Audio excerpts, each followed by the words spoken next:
Thank you so much for coming out here for the Pride Forward ERG event. We're going to speak mostly with Sarah McBride. Little hand wave, Sarah. Thank you, one person. She's the national press secretary at the other HRC, Human Rights Campaign.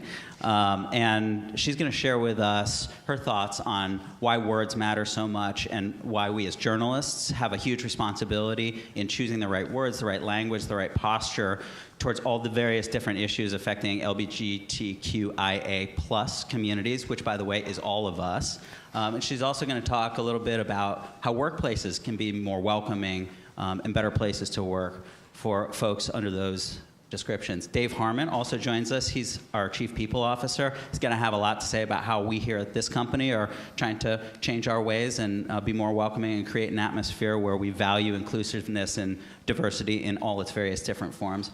Randy Lovely, our Vice President of Community News, has, I think, some personal stories of his own that he's going to share here with us today. They're going to be really meaningful to this discussion. And Joanne Lippman, our Chief Content Officer and Editor-in-Chief of USA Today, who has a forthcoming book. Joanne, That's What She Said. That's what it's called. And one of the chapters in there focuses on the inherent unfairnesses directed at trans people and how we can think about correcting that as part of an overall correction in our look at gender identity. So before we get started, Dave, maybe you can just tell us a little bit about what role our employee resource groups play here at the company. So for many of you, you know what employee resource groups we've established. We have 4 groups today. We get 4 groups that we've stood up today for our black employees, millennial employees, Pride Forward, which we stood up, and for women. And all of those, quite honestly, are with allies as well. So the basics around that is how do we build awareness? How do we make an impact? How do we help recruiting? I mean, the list goes on, but it's those are the first 4, and the plans are every year to look at 2, 3, 4 more, see what the interest levels are. I know right now we're talking about adding one in 2018 around Hispanic needs in the company as well as military. So those are probably the next 2 that we're looking at. And as you notice, the ERGs, they're not just about gender and race. They're about all different walks of life. In a previous company, we had a group that was called SAGE. That was an ERG, and it was for folks that were over 40. Right? So they offered sage advice. So there's many different takes on the employee resource groups, but it's another avenue for us, all of us as employees, to learn. And one of the tasks that we've assigned to the ERGs is go out and do some best practice research and come back, because we don't know everything. We can't stay on top of everything, but the ERGs can help us with that and say, hey, here's what the best companies are doing. And guess what? Here's what some of the not so good companies are doing, so we're aware of those pitfalls and obstacles as well. Very cool. That SAGE thing sounds awesome, by the way, as a newly minted 40-year-old. So thank you for the inclusiveness on that. Really appreciate that. Well, let's get to know Sarah personally a little bit before we get into all the important issues around words mattering. Sarah, you just got back from South Africa, which sounds amazing. Tell us about it. I did. I was actually in South Africa for a conference of 40 out transgender activists from Southern African nations, working to advance equality under, in some cases, pretty tragic and difficult circumstances. But I'm fortunate enough to be able to travel for my job quite a bit, and HRC has a global program that's trying to leverage the lessons learned in our 30-year movement for movements across the world. And of course, in nations like Botswana, Zimbabwe, Mozambique,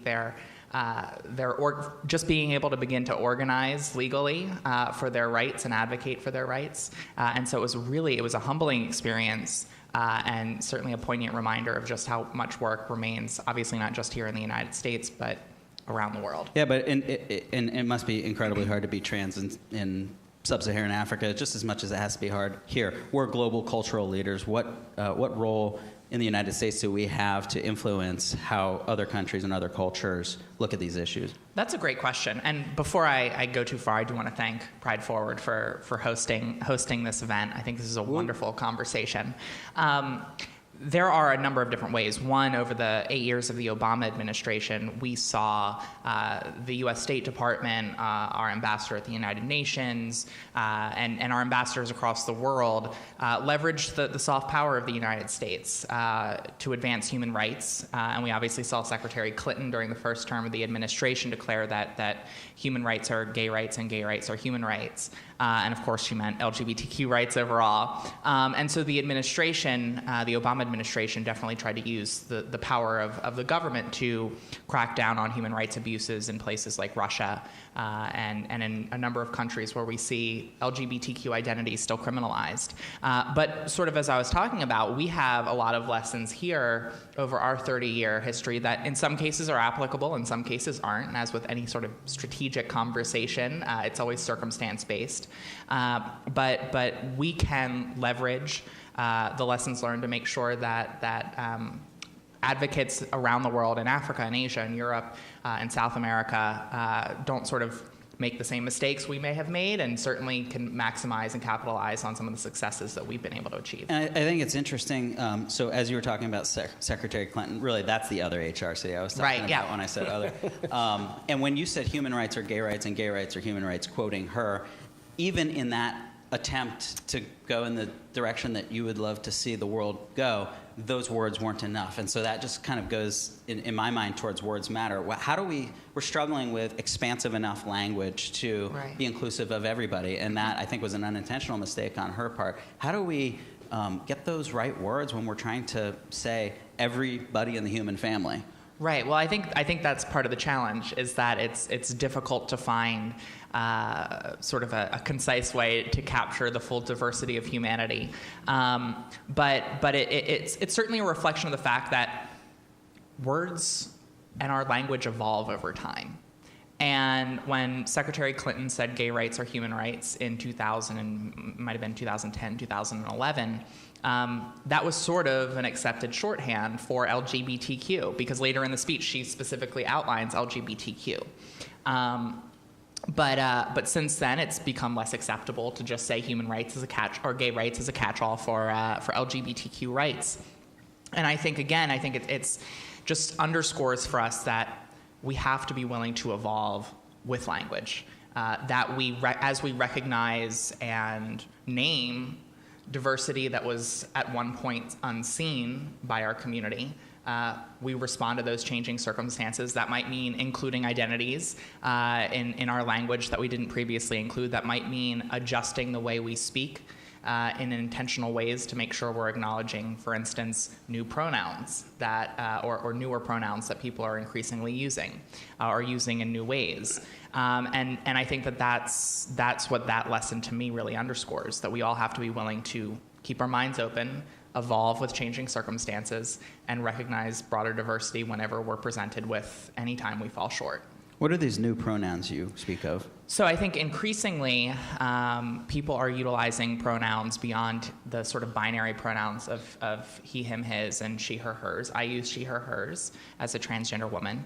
But again, reflecting sort of the broader diversity of the fact that very few things in the world, in fact, maybe nothing in the world comes in black and white, but rather in shades of gray and in a broader spectrum, that increasingly, particularly among younger folks, and you talked about the millennial ERG, younger folks increasingly are identifying with gender identities that are not necessarily part of that binary. And many folks are using they, them, theirs as a singular pronoun, which I think for folks who basically are any kind of are invested in grammar, they might cringe at the use of they, them, theirs as a singular pronoun. But at the end of the day, a person's humanity is more important than humankind-made rules that have always changed throughout history. In fact, they, them, theirs was a singular pronoun at one point back several hundred years ago, and it's becoming one again. And we need to respect that evolution and that change. I may be splitting hairs here, but grammar police aside on the singular pronouns, it seems like maybe they, them, theirs is kind of a cheap hack to not get it wrong rather than to truly get it right for the person to whom you're referring. And I say that as a statement, but it's really a question. I mean, doesn't the pronoun belong to the person being spoken about or addressed rather than the person doing the speaking? Yeah, absolutely. I mean, I think that that's a reflection of the theme of today, which is that words matter. And particularly for transgender people, the most common way the world interacts with us and our identities, the most common way that the world affirms and respects our identities is through names and pronouns. And when someone chooses not to use a pronoun that a person utilizes, when someone chooses not to utilize a name that someone utilizes, that sends a very clear message that that person is unseen. And we know that there are few things more dehumanizing than being unseen. We know that when governments try to oppress, one of the first things they do is they remove the name of a person. They assign some impersonal number. And so you're absolutely right. Names and pronouns belong to the person. And at the end of the day, it's the golden rule. Treat others the way you'd want to be treated. Well, you're in a safe place here because in addition to striving to be a loving and inclusive, accepting place, we also have a room full of people and a company full of people who are dedicated to grammar and precision and who are really uptight about that stuff. So we want to get it right for lots of different reasons. Now, as we get to know you personally, I think we need to also know why we're talking to you and not so many other people we could be talking to today. So your journey is a fascinating one. From your days as a young person, your time at American University, up to the stage at the Democratic National Convention, and to this point today. And so that journey of your transition personally and professionally, maybe you could just give us a little bit of a tour of that, because I think it'll give us all context for the rest of the discussion. So, I'll preface this by saying that there's a saying that when you've met one transgender person, that means you've met one transgender person. So my story is my story alone. But for me, I've known that I'm transgender my entire life. From my earliest memories, I remember lying in my bed at night, praying that I would wake up the next day and be myself, and just have my parents be proud of me. I remember when I was about 10 years old was the first time that I found out that there were other people like me. I was watching a sitcom, and there was a guest character on the sitcom who was portrayed by a non-transgender woman, a cisgender woman, but the character was supposed to be transgender. And she was beautiful, and several of the characters were attracted to her. And every single time a main character unknowingly expressed any kind of attraction to this transgender woman, the laugh track would cue. And I remember in the split second after finding out that this guest character was transgender, convincing myself that's only possible in television and movies. This seems almost too freeing and incredible to be real, because I had known even before that's who I was, even though I didn't have a word for it. And so I turned to my mother and I asked her, is that possible? Can people, I probably used the language sort of change gender, which is not necessarily accurate or a reflection of what's happening, but my mother said yes. She said they're called transgender or something like that. And in one moment I felt this incredible liberation from this television show, letting me know that there were other people like me and there was something that I could do about what I had prayed every night for growing up. But then in the same moment, my heart dropped, because at 10 years old, you don't know a lot, but you know you don't want to be a joke. And it was clear from the start that if I were to accept that truth about me, that to many people in society, I'd become a joke, that I wouldn't be taken seriously, that I might not be able to find love. And I looked at my mom and my heart sank and I went, I'm going to have to tell you this and you are going to be so disappointed. So I kept it inside for another 11 years. I told myself that if I could make it worthwhile for other people for me to stay in the closet by making a difference in the world, by allowing other folks to live their life more fully and freely, that those things would somehow bring me the wholeness and completeness that I sought. And it seemed like for me, my dreams and my identity were mutually exclusive. It seemed like I wouldn't be able to find love, that I wouldn't be able to have a career. And so during my sophomore year in college, I was elected student body president at American University. And it was sort of through that experience that I was able to gain the confidence and the courage and the insights that what I had told myself would bring me wholeness wouldn't actually. That I was watching my one life pass by without being seen. And so I came out to my parents on Christmas Day in 2011. I ruined Christmas, but there's not much to do after you open presents, so you can't blame me. My parents, they really struggled with the news. They're very progressive, open-minded people, but at that point, just like I had worried about for 21 years, or almost 21 years, we all worried about rejection in every sense of the word. But fortunately, we were all lucky, in part because of the behavior my parents modeled for our community and affirming and respecting me and loving me, to be affirmed, respected, and loved by our friends and our family. And then when I came out publicly as student body president by American University. And so we worked to try to make sure that the privileges that I had, a safe and affirming family, an educational opportunity that wasn't impacted by my gender identity, career prospects eventually down the road that weren't impacted by my gender identity, that those privileges weren't a privilege for people, but rather a right that is granted no matter who you are, no matter your gender identity or your sexual orientation. So we worked to pass a gender identity bill in Delaware, and I moved back down to DC after that to try to make sure that the change we were able to see in Delaware slowly became a reality here across the country. Awesome. Randy, I saw you nodding a few times along the way as Sarah described her journey. Some personal notes there she touched, maybe? Oh, yeah. I mean, I think we've all had our journey. I'm a little older than Sarah. Don't worry, we have the SAGE community for you. Yeah, I'm part of that, I guess. And so I think we've all been through that journey. I can remember when I was a youngster, not realizing at the time, but having an attraction to other boys, but not realizing whether it was normal or not normal, because it was just what I felt. But then obviously you get to a point as you get older where you start to realize that isn't the norm, if you will, and it's not okay, and so you suppress. And so that journey is an ongoing journey, and it's, I think it's a personal journey for everyone. Now, in both of your cases, these journeys have resulted in some amazing highs as well as these lows you're talking about. Randy, in your case, I mean, Sarah, we want to hear about the DNC speech. That was a big dramatic moment. But in your case, I think you're celebrating a couple of important days this week. Yeah. So Sunday was my 16th anniversary with my husband, John. Thank you.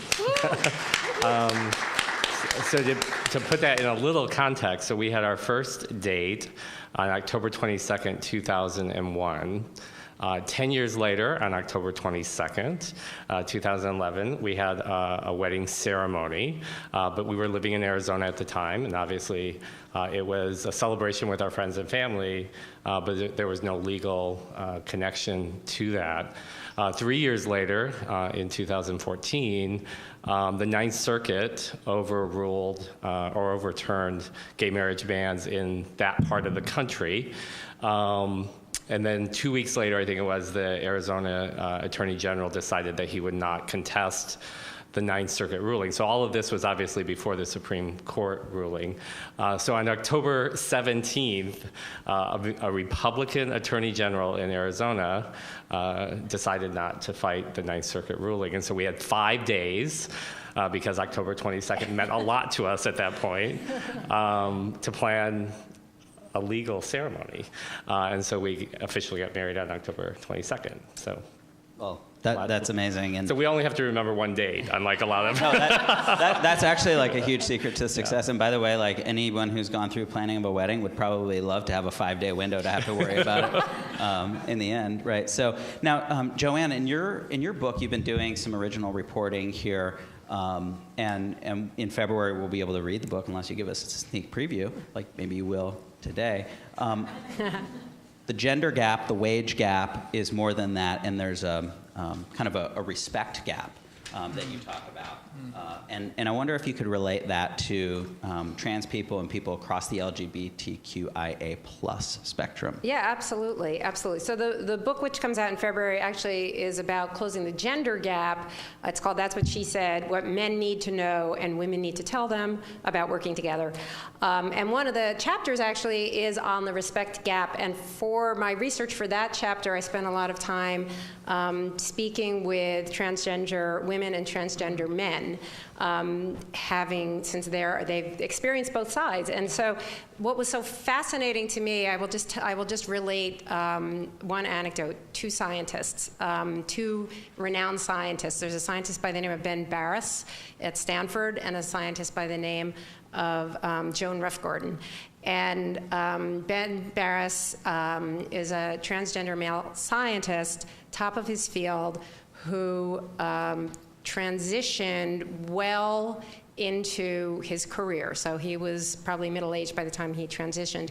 And he talks about how his first major scientific presentation after his transition, he gave it was well received, and to a room full of scientists, and one scientist turned to another in the audience and said, "Ben is so much smarter than his sister Barbara," referring to his previous identity. And so Dr. Barres talks about how that is the single greatest change that he has noticed since his transition, was this renewed respect, or sort of a new respect. And there's actually a writer at Quartz, actually, also a transgender male writer, much younger, who talks about the same thing, who talks about when he wanted to go ask his boss for a raise, he marshaled all of the facts that he had learned in his previous life, and women are told, marshal the facts and don't be emotional and make sure you have the data and all of these things. And he marshaled all the facts and steeled himself for this very difficult conversation and walked into the office of his boss, and his boss offered him a raise. Didn't have to use anything. Before he even said anything. But anyway, this other scientist, Joan Roughgarden, talks about the same thing. Joan is a mathematical ecologist, so bases all of her research on mathematical precepts. And Dr. Roughgarden talks about how she also transitioned mid-career. And she talks about how now, unlike previously, when someone disagrees with her, they make an assumption that she doesn't understand the math. So it really gives you such insight into the different perspectives that people have. There are a couple other things I just want to mention here, and also a question for Sarah.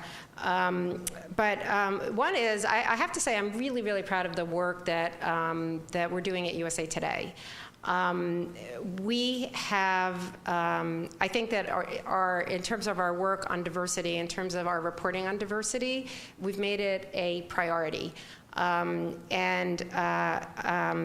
was actually Googled a couple stories just before we started here, and just in the last couple of months, we have had a series of stories on LGBTQ issues, including, and this is like so in the DNA of USA Today. It's about, we talk a lot about how we're innovative, we're smart but accessible, highly visual, brief, we have a sense of fun, all of these qualities. But one of our bottom line qualities is we explain the world to people in a way that is not talking down to them, but is just like answers the questions you want to know.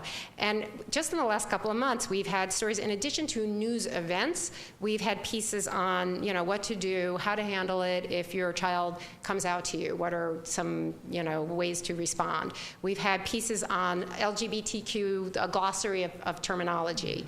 And I see Ann Godlewski in the audience. Ann, who's the editor of those pieces, has done a spectacular job, and one of her reporters, Alia Dasker, who's probably in New York, is where she's based, have both done a really remarkable job in bringing these issues to the surface and bringing them to a very, very mass audience. But I also have a question for Sarah, which is on the very topic of the words matter. And I found this when I was writing the book, but I would love to hear from your perspective as well, because in telling the stories that I just told, one of the things I was very careful about, and actually the Quartz writer was very helpful with this, was talking about how in print do we refer to transgender people, not just the pronouns, but also if you're talking about a transgender person and when they transitioned, and what gender do you use if you're talking about their previous life? Yes. Like it's a complex issue. Yeah. That is a great question, and I was actually hoping to be able to talk about that. So thanks for that. And first, let me just say thank you for including trans people in the broader discussion around gender and workplace dynamics, because I think so often we only bring trans folks or LGBTQ folks and identities into a conversation that's explicitly about trans identities or LGBTQ identities. So I think it's incredibly important to reflect the fact that women are people who are also transgender or are also people of color or immigrants. And so I just want to thank you, and I appreciate the fact that you've done that in your book. It's a great question. I think every transgender person has a different relationship with their identity prior to transition. Some transgender people are very comfortable with the use of the previous name, for instance, particularly if it's in a story like the one you just told. Others are very uncomfortable with that. Some people call it dead naming. And I think sort of for me, the rule tends to be, unless told otherwise, unless a transgender person is clearly stated or told a story that very explicitly includes a previous name, that you should utilize the name and pronoun of the transgender person, the name and pronoun they presently use, regardless of what time in their life you're talking about. To describe their whole life. To describe their whole life. So I was always Sarah. I was always she, her, and hers. I was just in the closet. And just like gay folks aren't straight before they come out as gay, transgender people have always been their gender identity. And that's why actually in the story that I was telling about the sitcom, my language around can people change their gender, it was imprecise, because I have always been this gender. I just was not comfortable sharing it. I was just not out to the world. It was not seen and affirmed by the world. So for me, and I think for a lot of folks, it's incredibly important to respect the permanency of that identity always existed. And so to always use the name and pronoun that people use presently to refer to their past tense. And that's true also in a number of cases, because it's could be private information. A person obviously might not totally be out, so if you're talking about a friend to another person that they're just meeting, if you were to use the previous name, that might out the person as transgender. But it also is important for us, I think, because too often our birth name is weaponized against us. That if for instance, if I read an article that includes my birth name, which I don't, I mean, you can Google it, but I don't use it if I'm ever talking, and I ask reporters not to use it. But if the birth name appears, every single comment is gonna that's negative is gonna incorporate that. And it's weaponized against me. And so, it's a way of reducing the ammunition that people have when they're attacking me, which unfortunately happens quite a bit. And so I think it's important in all of our work that unless told otherwise, unless given other directions, to sort of respect that general rule. The one thing I would add, because I've been involved in these conversations in newsrooms through many years, and obviously a lot has improved and a lot has evolved. But at the heart of it, as journalists, we deal with accuracy. And so the most important thing is to ask the question and to really understand from the subject of the person that you're talking to, what is their preference and what is their truth. Now, obviously, I think if you go back over time, even for reporters who don't seem to be shy about anything, asking some of those questions may have felt uncomfortable at one time. I hope and think that that's probably less true today. But at the end of the day, it's really about the accuracy and the accuracy of the subject in which you're talking to. And to that point, it was something you impressed on me, Sarah, the other day was, if you don't know, ask. Right. And be a little bit more bold and courageous in the pursuit of accuracy and truthfulness and respectfulness. Yeah, I think that's absolutely right. And I think, if a transgender person is interacting with you, particularly on the record for an interview, they're going to want you to get it right. And they're going to want to help you get it right and get it right by them. So asking is always important. And I want to also, I want to sort of build off. I think I've had this experience where a reporter has asked me, what was your birth name? And I have responded that I would prefer they not include that. And then they said, okay, well, I'm going to have to talk to my editor. And the editor said that was fine as long as there was then a disclaimer in the piece that said, Sarah asked that we not utilize her birth name, and which just draws even more attention to that concept. And I think there is this preoccupation with trans people's lives prior to transition, with trans people's names and identities prior to transition, in a way that we just don't have for other identities. If you're or other people, if you're writing a story about someone who goes by, their name's, James Robert Smith, and they went by Robbie when they were, 1 to 10 years old, and now they go by James. In your story, you're not going to switch around between Robbie and James throughout the story. That would just be confusing. You utilize... Or a person with a married name. Right. You utilize the name that they always use. Or every time we write a story about Bill Clinton, you don't say, William Jefferson Clinton, born William Blythe, or William Jefferson Blythe, because he changed his name to reflect his stepfather's name. We don't do that with anyone else. But for some reason, we have this, it's not a full story unless we share every single detail. So maybe I could ask Randy and Joanne, and I see Brent Jones, the guardian of our ethics policy back here, if he wants to weigh in. So what you're talking about is accuracy, right, the word that Randy used, and completeness, which is also a right, really big part of our mission here. And then there's the issue of just sort of distracting from the point, right? And so that right, gets me to ask questions about these alternative pronouns and things. Right. So where... Randy, Joanne, Brent, where do we stand both in our ethics policy and our broader journalism standards on using those pronouns, and whose decision is it about what name to use? Well, so before I get there, I guess the one thing I would like to say on the naming piece, and I certainly understand your point about it being distracting, but at the end of the day, I think the one piece for us from an accuracy standpoint is, what is your legal name? Because as journalists, that often becomes the thing that gives us the kind of security as reporters that you are who you are, and we can validate that. And so that's, I think, where sometimes it gets a little gray, because not everyone may have gone through the whole process of legally changing their identity. And so Sarah, you might, I'm not going to put words in your mouth, but Yeah. I'm guessing you would say something along the lines of what's legally true and what's true for you aren't always the same and don't have to be. Well, so where does that leave us as journalists? I think there's certainly circumstances where there's maybe more of a question. For instance, if you're writing about a legal proceeding, right, a court case, and the person has not changed their name, and throughout the court case they're referred to, they may have committed a crime, for instance, and in each circumstances it's different. But I will say, for instance, the Gavin Grimm case. Gavin Grimm has not changed his name, which is one of the reasons why the court just has the case called GG.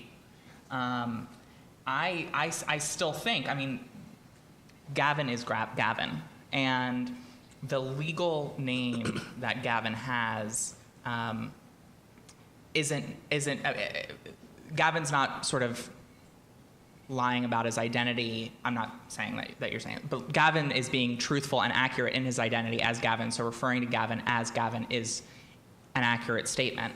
And I think so often transgender people can't change their name, whether it's the fact, there are judges who will actually refuse a name change, and then they have to appeal to a higher court to actually get their name changed. There's people, obviously, for whom they can't afford to change their name. For most people, when they change their name, like if you get married, it's a very straightforward process. For me, I had to put out ads in papers. I had to pay for those ads because in Delaware, as in a lot of states, there are these sort of anti-fraud, pre-internet era rules.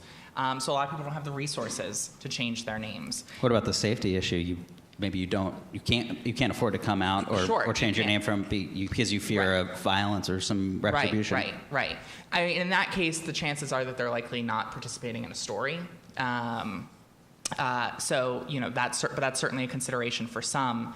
And so I think it's just if a cisgender person comes forward and says to you, you ask, how would you like to be attributed to in the story, and you say, my name's Jimmy Smith, we don't have to then, my impression is you don't have to insert that person's legal name if it's, Carl James Smith into the story, right? And so just respecting the source or the interviewee as to what their name, the name they say that they are. Yeah, I think there's something to be said for that. I mean, in the anecdotes that I was just explaining, Ben Barris is the one who tells the anecdote about Barbara. Well, you need to know Ben was born as Barbara in order for you to understand what that story is, right? So, so generally our policy is we use the pronoun that the person identifies as. I've not encountered, and I'm fine with they and them as much as the grammar I know it's so hard, isn't it? Just, but I get that. We can go later and do right angles together. But Brent might want to actually weigh in on this as well. I've not been experienced where there are people who use other pronouns that are not he, she, or they, and I've not actually encountered that myself. I don't know, Randy, if you have, or if Brent wants to have any. Would you like to add at all, Brent? Add anything to that? Again, I mean, I just think, again, it's ask the question and use personal preference. Right. Yeah. I don't think I really have a whole lot more to add to what's been said. I mean, for USA Today, certainly we've worked with GLAAD and others to make sure that we're really sensitive in the way we use pronouns. I know that the Associated Press has adopted the they pronoun, and we as a network are very much closely aligned to their style. So I think obviously, as journalists, context matters. I think it's not always a one remedy for every story. It really depends on the context with the original name versus the name that is the current name of how you identify with in terms of what your identity. So I really think it depends on the context. I would be cautious to say in every case, right. But we look at the facts and the accuracy piece that we talked about, but context is important as well. But as journalists, we want to certainly be sensitive to the nature of the story and the people that we're talking to in the story. And I think everything you guys said would be applicable. Yeah, Brent cites a couple resources. I would also add that the National Gay and Lesbian Journalists Association has a really great glossary of terms and style guide on their website, nlgja.org. That's a really great resource as well. That's fantastic. And while I'm back here, Ann Godlaski, who is responsible for our glossary of terms, has a question. And before I hand over the mic, I want to ask you to stand up and invite anyone else who has questions, thoughts, comments to kind of like get my attention. I don't have a question, actually. I just wanted to say something from the grammarian standpoint of they, their, them. If you think about like when you don't know the gender of a person, like you use it in the singular colloquially all the time. So if it's like, oh, who left their cell phone? It's there. So that might be, for people who are getting stuck up on the grammar, which I totally get, as a writer, that might be helpful to think of it in that sense. Great helpful thought. Thank you, Ann. Dave, so as we're hearing about this, we're trying to adapt our workplaces to, I think, catch up with a lot of these concepts, right? So why are we talking about bathrooms so much? It seems like we're the not our corporation per se, but workplaces writ large are kind of a couple years behind this discussion. How do we catch up? Right. It's because everybody uses them, right? So we can start there. It's important because you want people to feel comfortable, right? We want an environment here at Gannett where everybody feels comfortable, no matter how you define everybody. And that's an important part of our day. And I think it's important, and as you do the research, companies really struggle with this. And in a large location like this, in McLean, where we have plenty of options, that's fine for both folks who need to use the restroom for whatever gender they're identifying with, and then for folks who have an issue, they can go somewhere else, right? It's where it becomes more difficult is when you have these small locations, one restroom or restrooms that are signed as male only or female only, and we need to make those improvements and get away from it. And quite honestly, I look to the HRC and GLAAD and some of these other areas of, hey, what are the recommendations? What are folks doing? We went through a survey this year with the HRC, the Diversity Index, and proud to say we just got our score back that Gannett scored a 100 on that survey. Yay. That's awesome. I know at my house we don't have any signs on the door. So maybe that's part of it too. But I'm glad we've got that 100. So what's it going to take to get 100 next year? Well, where do we go from here? So my assumption is, and Sarah, maybe you can add to it. Yeah. But my assumption is that the bar should keep rising every year. Right, so my assumption is we got to continuously make changes to make the environment, and I would go what you earlier said on the golden rule is, I think the new golden rule is treat others as they want to be treated, right? And I think that's where we need to get to, right? Yeah. What did you say, the diamond rule? Platinum rule. Oh, platinum rule. Yeah. I'm so glad that you said that, because I always, whenever I mention the golden rule, because that's obviously a point of reference, I actually want to go the step further and say it. So I'm glad you said that. And to your point, so often we think of equality as sort of this static notion of you just include people, right? You just bring people in, and you don't have to do anything. There's no intentionality around it. It's just be nice and treat this person the way you treat that person. And I think, in a lot of cases, that's an aspect of it. But equality, really sort of true equality, is actually equity, of this notion of giving people what they need to be able to do and be treated the same as everyone else. And sometimes that requires intentionality. Sometimes that requires change. And so sort of to your point about the corporate equality index, the diversity index that you're talking about, there are every year, maybe every couple years, we do sort of up the standards to reflect a couple of different things. One, the fact that equality isn't a static sort of blanket notion, but rather there are always, particularly as more and more people are coming out and more identities are being lifted up and sort of people are identifying with them, to adjust the scoring and the index to reflect the different needs that are arising and the different challenges that we're seeing as the community continues to come out and grow. And so we do maybe not every year, but every couple of years, there might be some changes. Mackenzie, if I could share an anecdote, because it does speak to that evolution, and I applaud Gannett for where they're at today. And it's like everything else, it's been a journey. About a decade ago, I was here for a meeting. Obviously, I wasn't working here at the time, and it was a session really looking at how do we retain and recruit our best talent. And I raised the issue of the fact that we didn't offer domestic partner benefits at the time, which now seems so normal, right? And it was kind of like no one in the room even knew what I was talking about. And then ultimately, Gannett was one of the first media companies to include domestic partner benefits. So you have to have that ongoing conversation about what are those needs, what are those issues that make a better workplace. Very good. And a couple threads I want to pull on here for a minute. So, and again, if you have questions or thoughts, flag me. We were talking about the difference between the golden rule and the platinum rule. It seems like the language around what we are now calling inclusiveness has evolved. It maybe 10 years ago, Randy, or some time prior to that, it was called tolerance, right?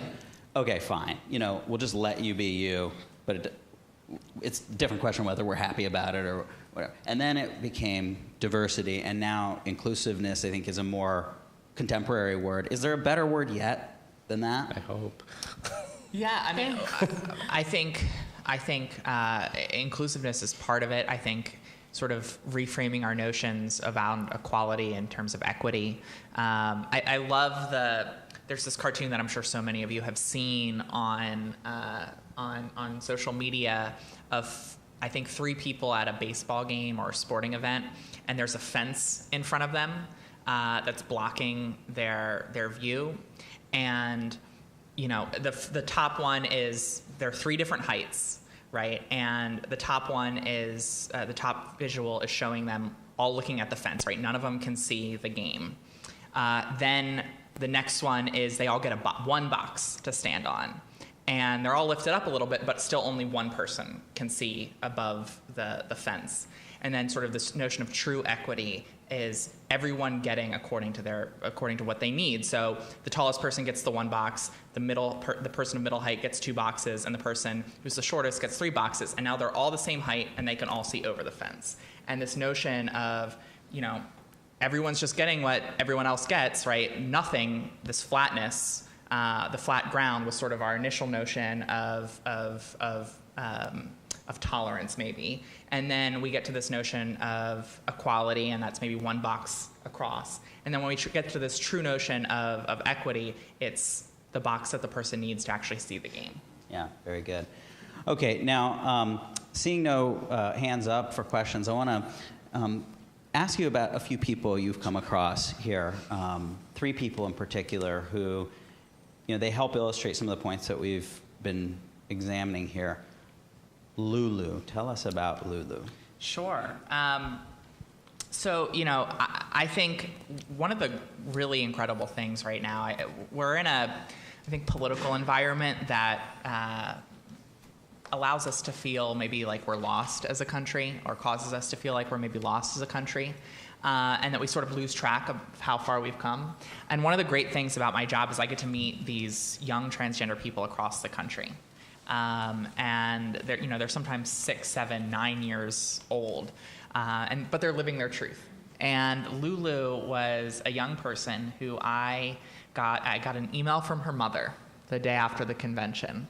And the email just was forwarded to our general inbox at HRC, and then it was forwarded to me, and it was an email from the mom saying, I just wanted to send this email to Sarah McBride to thank her for showing my daughter that you can live your truth and still speak at the Democratic National Convention and provide that sort of role model.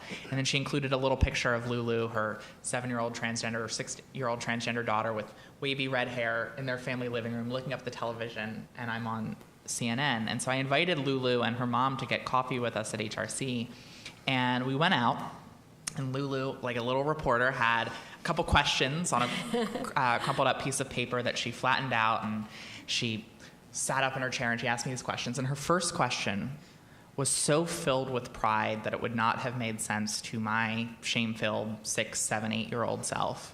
She asked me simply, what's my favorite part about being transgender? And I think for me, that conversation with Lulu is a reflection of just how far we've come in my life. That we've gone from a place where I was in the closet when I was her age, when I wanted nothing more than to wake up the next day and be myself, to a place where that 6-year-old is living her truth with a supportive family and living her reality. And, I think so often we have all of these negative connotations when we talk about transgender identities. We talk about the burdens, we talk about the hate. And for me, it was really empowering that this next generation in particular of transgender people, when they think about being trans, they don't think about the hardship necessarily. They don't think about all the negativity. Or maybe they do, but it's not the first thing they think about. The first thing they think about is, what is your favorite part about being transgender? And I think it goes to where we need to go, where every workplace needs to go, which is we all need to meet the challenges, we all need to meet the hardships, but at the end of the day, we also need to celebrate our identities. We need to respect the fact that our identities are important, not just because of the challenges they present to us, because of the fact that they make us who we are, and that includes all of the positives. And so I think Lulu's question for me reflects just how far we've come. Awesome. Well, let's celebrate another person you came across named Stella. Yeah. So Stella, I think similar to Lulu, and I usually tell their stories together. Stella, I met last year. She's an 11-year-old transgender girl. I met her actually in March, and when I was growing up, I said that I feared that my dreams and my identity were mutually exclusive. And when you're 10 or 11, you have big dreams. You want to be like an astronaut. I wanted to be president of the United States.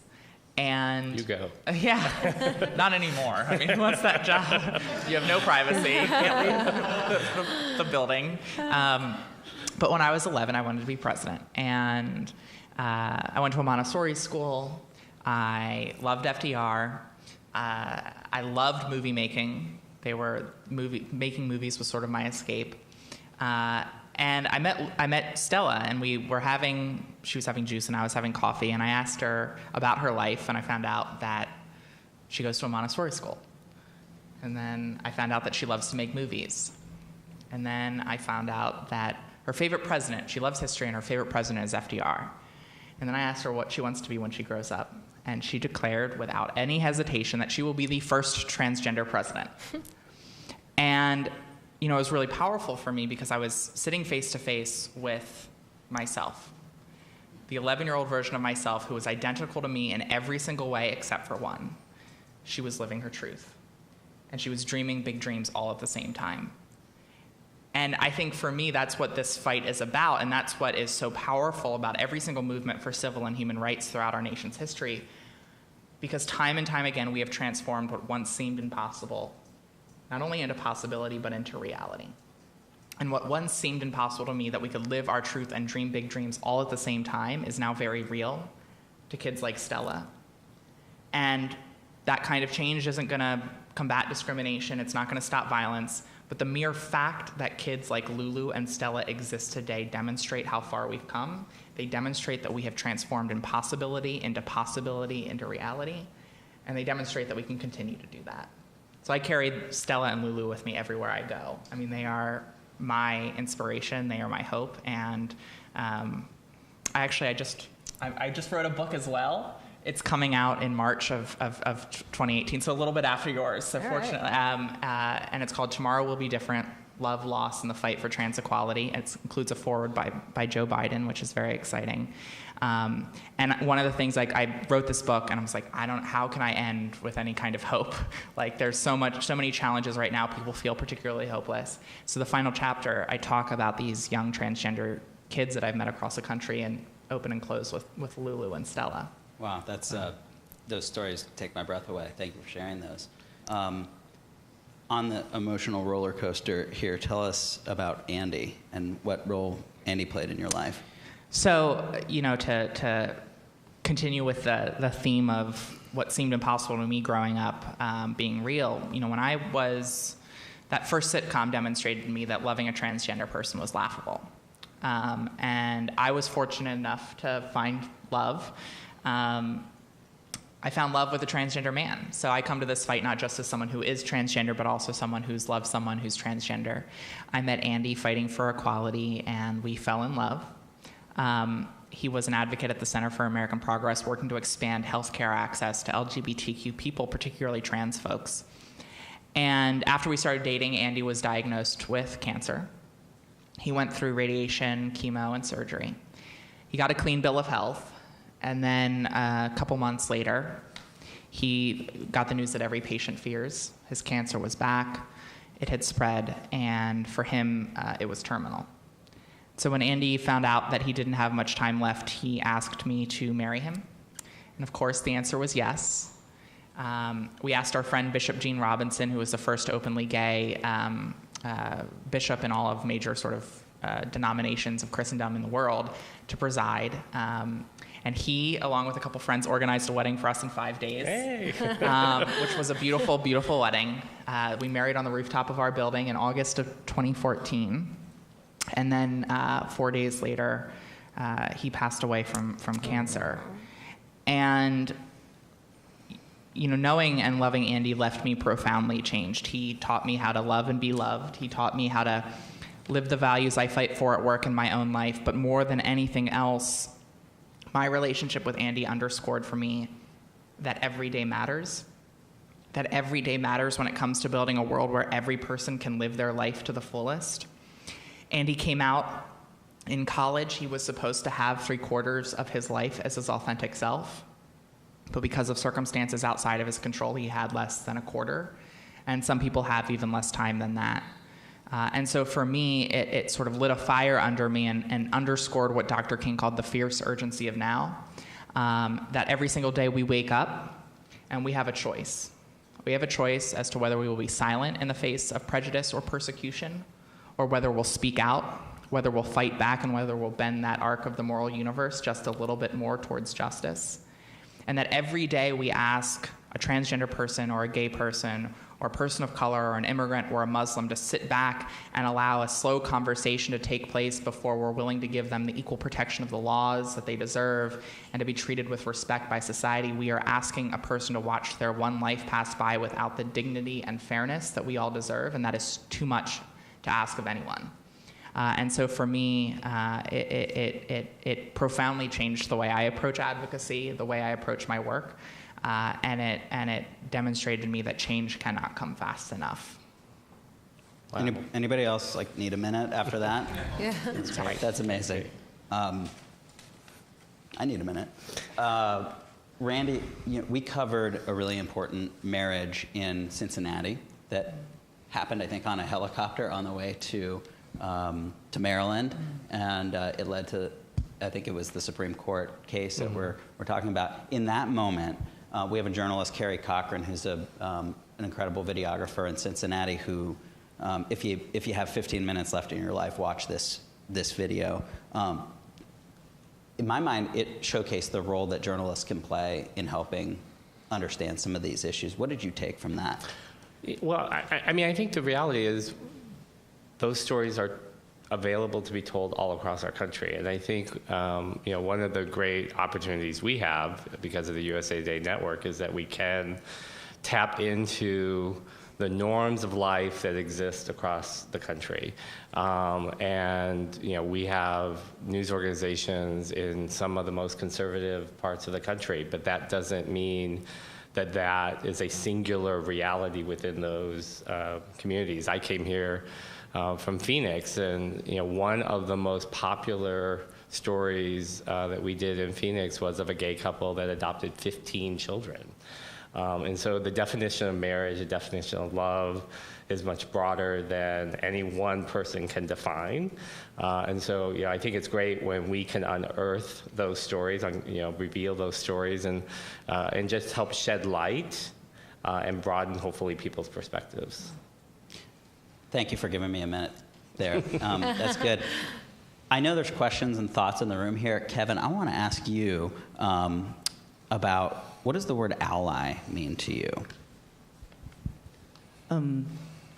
I believe that the word ally is someone that can support us regardless of where they stand or if they're not a part of our community, if they don't identify with the LGBTQIA plus community.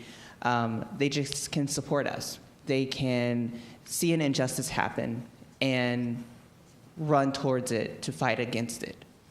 I have a question for Dave as well. How can we institute allies more so inside of our ERGs?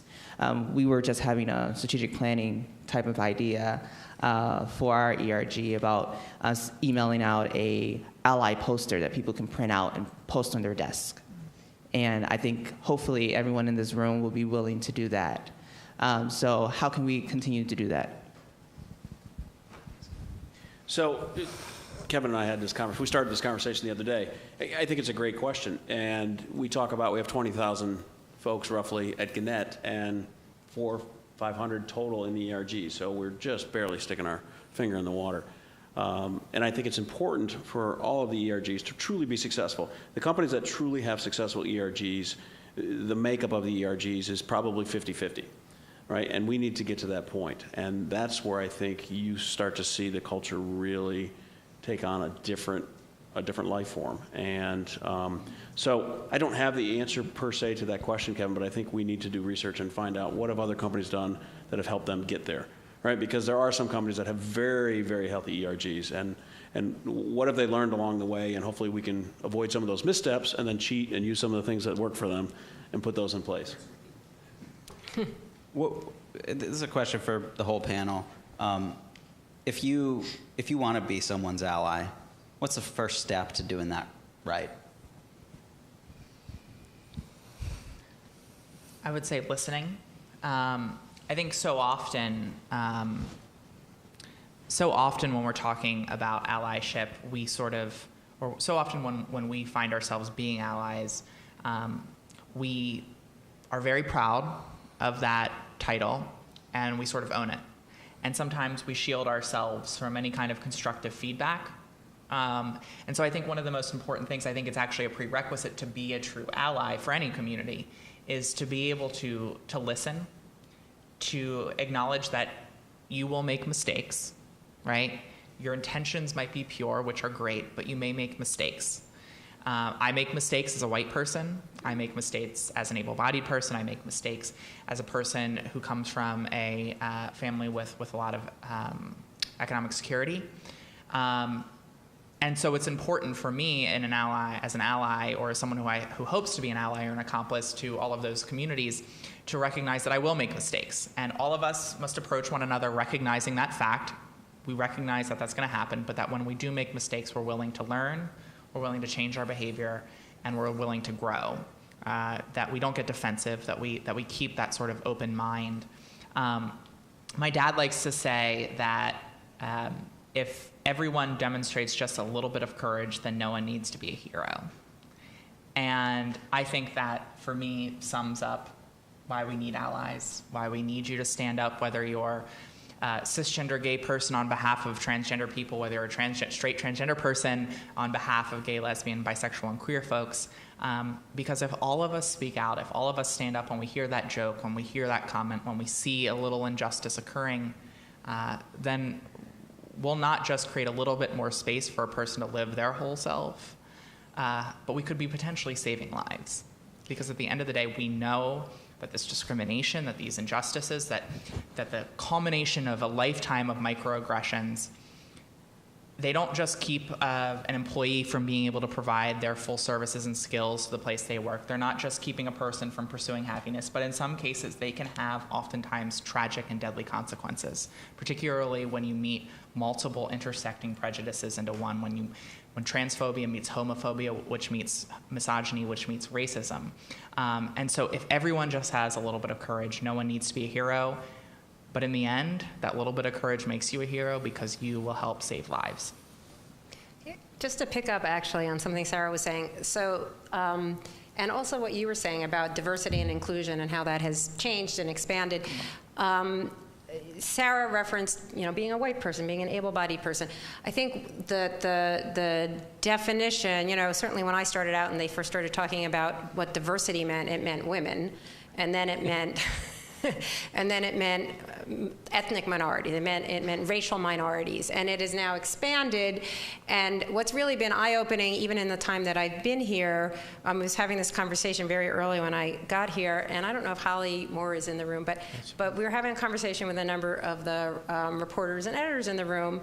And Holly, who was a young editor, said, you actually have to think about diversity and inclusion not just as race, ethnicity, gender, how you identify, but also geography, also being able-bodied, also, what are your economic circumstances? And her point being, for us to really reflect America as USA Today, we really need to be thinking about diversity very, very broadly, and thinking about not just, as she said, if everybody that we hire grew up in a nice middle-class suburb and went to a nice college and came out of it and has exactly the same experience, we're sort of wiping away what those differences are, and we actually need that sort of diversity as well. So the other thing I would add, I think from an ally perspective, it's about supporting that person, but not putting them in a one-dimensional bucket. So as a gay man, I don't want that to be the only way that I'm defined. I'm a lot of different things, and I've had great mentors, great supporters through my life, through my career. Probably my best and worst boss, many of you know, was Sue Clark Johnson, who's passed away. But when I was named editor of the Arizona Republic, Out Magazine named me the highest-ranking openly gay editor in America. Who knew? And because I knew there were a lot of other gay editors. But living in Phoenix, living in a place like Arizona, she got a lot of negative pushback. There was an organized campaign to keep me from getting that job. And the most important thing that Sue said to me and what she said to those who she spoke with was, Randy's a great journalist. And that's why he's the editor of the Arizona Republic. And so, I think that's the most important thing for an ally is, don't put them in a one-dimensional space. Oh, that's really good. Well, we did a lot with pronouns before. There's a question in the back there. I'll get back there in a sec. You talked about steeling yourself, Joanne, and that's what Randy did in that moment. So we had some good verbs. We had some good nouns in there when we talked about diversity and inclusiveness. Any other sort of parts of speech that we haven't covered around language that we need to think about? For example, one adjective that is really troublesome to me is a word that you just used, queer. What is that? Who gets to own that word? What does that word mean? It's a conversation in the community. we just added the Q to our formal sort of descriptor and mission statement as an organization about a year and a half ago. We were LGBT up until that point, and then we added the Q because we wanted to reflect the broader diversity of the community. Particularly younger folks are identifying increasingly as queer, recognizing the fact that for a lot of people, that word carries with it a lot of history and trauma, that was the word that people utilized to bully and to harass and to demean. And I think, in making the decision that we made as an organization, it's sort of, there are two competing issues there. And there's really no reconciling them. Like you can't, you either have to use the word or you don't use the word. And, again, for us, I think it was a reflection of the fact that context matters, right? We're not using the word in the context of it being a pejorative, and that at the end of the day, with that context taken into consideration, we could not ignore or diminish the reality of these identities that exist and these human beings that exist.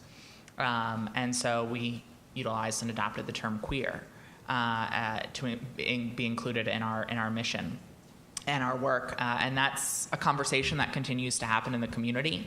I think it's a conversation that's a good conversation, and I think every point is truly understandable. But at the end of the day, that was the decision we made, and I think So I have a quick question, because to me this is a very generational issue, because as someone in my 50s, that word is really offensive, right? Because it has only been associated with very negative parts of our journey and the fight that we've been on.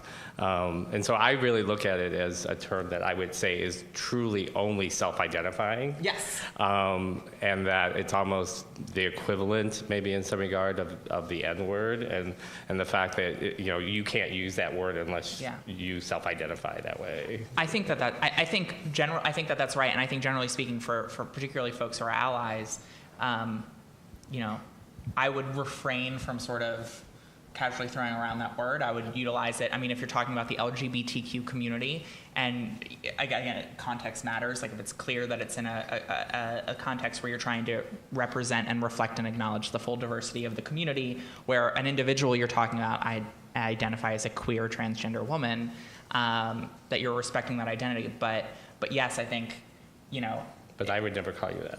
Well, I think I appreciate that. But I personally, as someone who identifies that, I want people to recognize that. I mean, I've spent my entire life trying to be seen in my full humanity and have my identities recognized. And I think words can be hurtful, but another person's identity can't be hurt. I mean, I think that person's identity can't be hurtful, and I think that at the end of the day, we have to come to a place where we can reconcile in terms of context. How are we using that word? But when a person identifies a certain way, I think that individual identity has to be recognized and acknowledged and seen. And I think, as that language evolves, we sort of evolve with it, and if someone uses the word queer in a context that is clearly, absolutely, without any question, well, even if they're not without any question, but in a context where it's a negative and used as a pejorative, I do think we need to speak out. That is a slur, and that is something that as LGBTQ people or as allies we cannot let stand. But I do think the first principle of acknowledging and seeing people's identity for me is the overarching principle that exists, with acknowledging that the fact that for other people that does carry experiences that bring back a lot of negative trauma. We had a real life experience. I mean, I will actually give you a real life example of this just in the last few weeks, actually. We had based off of a news event, we had a piece that was essentially news analysis, written by a reporter, but it was essentially news analysis, and it used the word queer, and I read it before publication, and I said, we can't say this because being Randy's generation, to me, it was offensive. But on the other hand, the piece was clearly sympathetic to what it was not being used in an offensive way at all. It was being used in a supportive way.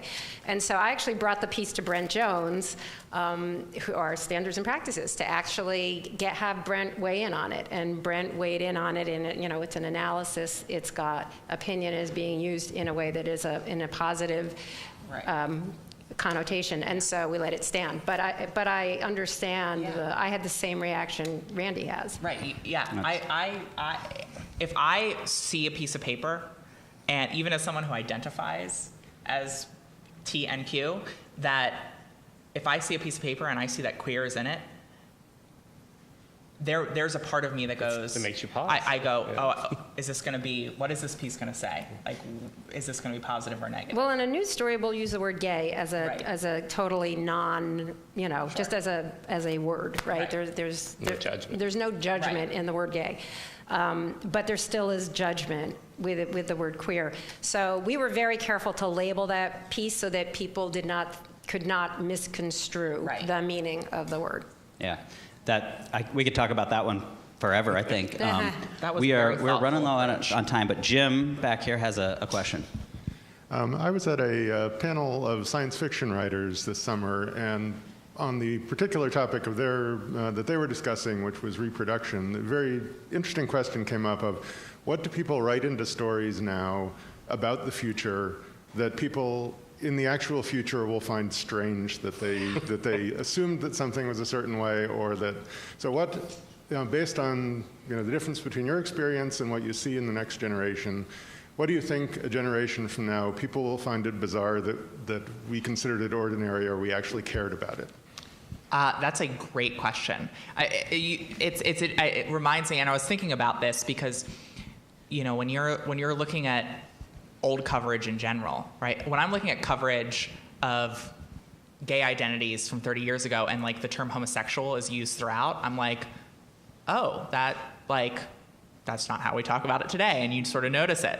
And I think two things come to mind. I think one, our preoccupation with surgery will be in terms of whether a transgender person has had surgery, what steps they took in their medical transition will not age well.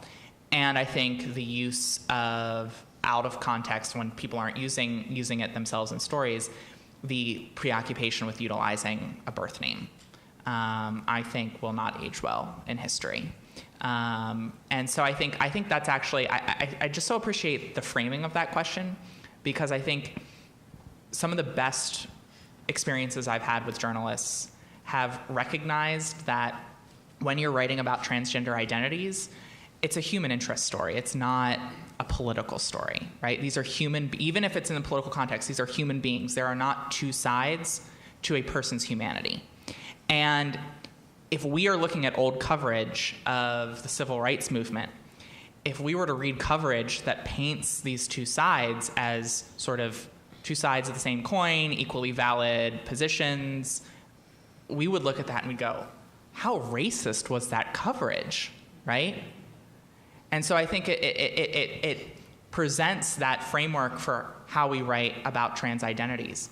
Will 30 years from now people go, that was really transphobic coverage? Just because you're elevating sort of both sides in a way that creates equal validity for a side that history will judge as not just clearly on the wrong side, but morally wrong. And for me, I think one of the best experiences I've had with a reporter was a reporter at the News Journal in Wilmington, which is a newspaper that you all have as part of your family. And he was covering our gender identity bill, and I remember our opponents had been utilizing this bathroom myth. And I remember talking to him at one point near the end of the fight, and I was like, you've not included, you've included some of the arguments that are made, but not some of the more egregious bathroom arguments. And he, I believe rightly, made a decision that those were not legitimate points to include in a piece. They were lies, they were objective lies, they were dehumanizing, and 30 years from now, the inclusion of those points as sort of this on the one side and on the other side, will be viewed as transphobic in the same way we view sexist or racist coverage from the past. John and I have the conversation all the time about when will the media stop calling it gay marriage. Yeah. It's just marriage. Right. Yeah. That's a hell of a good question, Jim. We're bringing you in as a reporter, by the way. Mary Lou has a question here, and then we'll get to Kevin and Yvonne. Just a quick question following up with the conversation about the use of queer and the acronym. And, I think as an ally, when I'm talking to people, I try to be as authentic and as accurate. And at first was LGBT, then it was LGBTQ, then LGBTQIA, and LGBTQIA+. And first of all, sometimes I'm afraid I'm going to get the acronym wrong. But then I also wonder... I wonder if, by not including IA+, I'm leaving people out. Right. And I also sometimes think about who I'm talking to and whether or not using the whole entire acronym is going to shut off the conversation and devalue the point I'm trying to make. So I wonder, how long does the acronym get? Or what's the best way to approach it in a conversation? Does the plus take care of that now? Yeah, so that's exactly what I was going to say. I think the plus is part of it. I think also the Q for many people is part of it. That the Q to use queerness as a reflection of the sort of multitude of identities that exist beyond sort of our previously normative understanding of sexual orientation and gender identity. That the Q is a general catch-all for folks sort of outside of sort of longer-term traditional notions of gender identity or sexual orientation. So I think the Q for many people is part of that. The plus might be part of that. And I think you raise a good point about accessibility for the audience, right? You need to make sure that what you're saying people can hear. And there's no silver bullet, there's no sort of one-size-fits-all answer. But I do think that that's important, because I think so often we're talking about this sort of the multitude of identities that we all bring, diversity in a newsroom. If we get so academic, there's a privilege in that, right? That being accessible, using accessible language is a requirement to truly include the full diversity of society. And so I don't have a specific answer to sort of how you operationalize that in every circumstance, but keeping that in mind is important, not just as a practical matter, but also as a matter of privilege and a matter of general inclusion. So the one thing I would add, I think two very good streams that have run up here today, Mackenzie, which is we saw real life words matter, the discussion that Sarah and Randy had, right? And it all depends on context and what you grew up with, what lens you're looking through. And so thank you for that conversation, because I think it really put an exclamation point on how hard it is on words matter. And as a little bit of a side to the previous question, we had this discussion when we were setting up the ERG, and we talked about all the letters and when do the letters stop? Is there 26? Is it A through Z plus, right? Mm-hmm.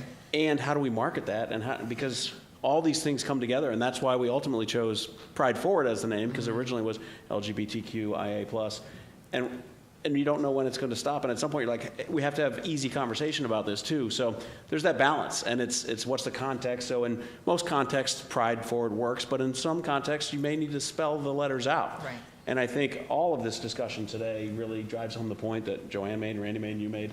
Context really matters. And understanding the context, and to the earlier question that you asked, Mackenzie, of our job as allies, I'm an ally, is to understand, right? So taking your listening even further, understand. And believe me, I was doing my homework for the last 4 days I was reading everything possible because I didn't want to stand up here and be embarrassed, right? But it helps you understand more. And I think that's our job as an ally is, hey, seek to understand more. And I think that's an important piece as well. That's great. So thank you for all that. Yvonne and Kevin, we're talking about the ERG, so they're going to give us a little preview of what's coming next with the Pride Forward and the Women Forward group. So come on up here, and then we'll say goodbye.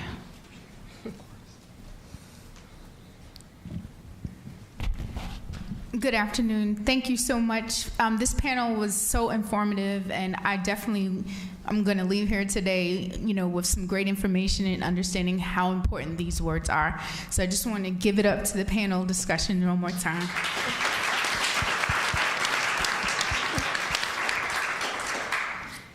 Okay, so my name is Yvonne Watson. I am the chair of the Women Forward ERG. We have a lot of great things coming up within to close out the year. Coming up next month, we are going to do our first ever company-wide One Warm Coat Drive, which we will be basically gathering our 50 largest markets to collect coats for the people in need. So we're looking for a launch date in November, so stay tuned for that. Our goal as a company is to collect 10,000 coats, so we need your help. Also, how many of you guys have been tuning in to our Storytellers Night, our Storytellers event with Megan Finnerty? We've had this professional development course for the past couple months now. We're rounding up on Class 4, which will take place on November 15th. That's a Wednesday at 3 p.m. We do stream this event, and we do also send out the link for those of you who miss it. You will be able to watch that video and get some great information. To close out the year, we are hosting our Storytellers Night. This is a huge event that we plan to have here in Tysons, where Megan is actually coaching 5 storytellers, and they will be able to get to share their story with all the tools that they have learned during these courses. So we're really excited about that. If you have any questions, you can always contact us at womenforward@gannett.com, or you can follow us on social media. Our handle is Women Forward ERG. We are on Twitter, Instagram, and Facebook. And that's about it. Thank you so much for this opportunity today, and we look forward to hearing from you all. Thank you. Kevin? Good afternoon now. I want to thank the panelists again for the phenomenal conversation we just had about how words matter and how our journalists can report on our community better and make it more informative for the country, because we truly cover the entire country. What's happening with the Pride Forward event? This is our first big one, so we're really excited to have a full room again. I just came back from an organization's conference called Out and Equal. It is an organization that consists of multiple ERGs across the nation, specifically about LGBT inclusion.